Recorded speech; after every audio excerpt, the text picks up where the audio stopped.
How to fix WhatsApp verification code. Hi everyone, welcome back to our channel How to Geek. In today's video I will show you how you can fix if WhatsApp is not sending you verification code whenever you're trying to turn on two-factor authentication, or maybe you're trying to log into your account, or just some kind of issue like that. So just make sure to watch this video till the end. Now sometimes, let's say you logged out of Facebook and then you're trying to log in back into your account again, but then WhatsApp simply does not send you your code to your phone number.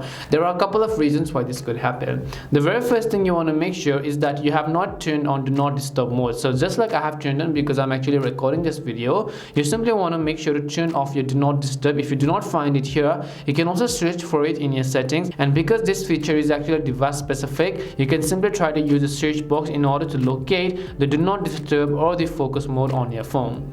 So if this is not the issue, then the other thing could also be sometimes WhatsApp could be having the problem with your network server. So make sure that you're in an area where the tower is actually working just fine and where your cellular data or your mobile network is also working excellently.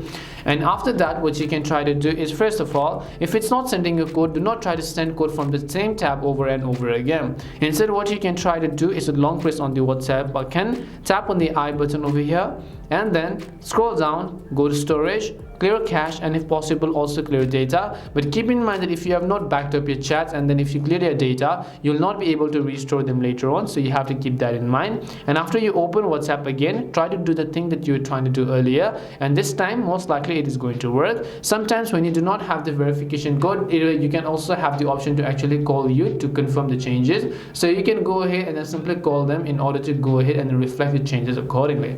That's all it takes to fix your WhatsApp verification code. These were only some of the ways. Sometimes it may work, sometimes it may not work. Let me know down in the comment section which of the solutions work. If it did help you, make sure to leave a like and subscribe to our channel. If you have any more questions, feel free to leave them down. Thank you very much for watching, and see you soon in our next video.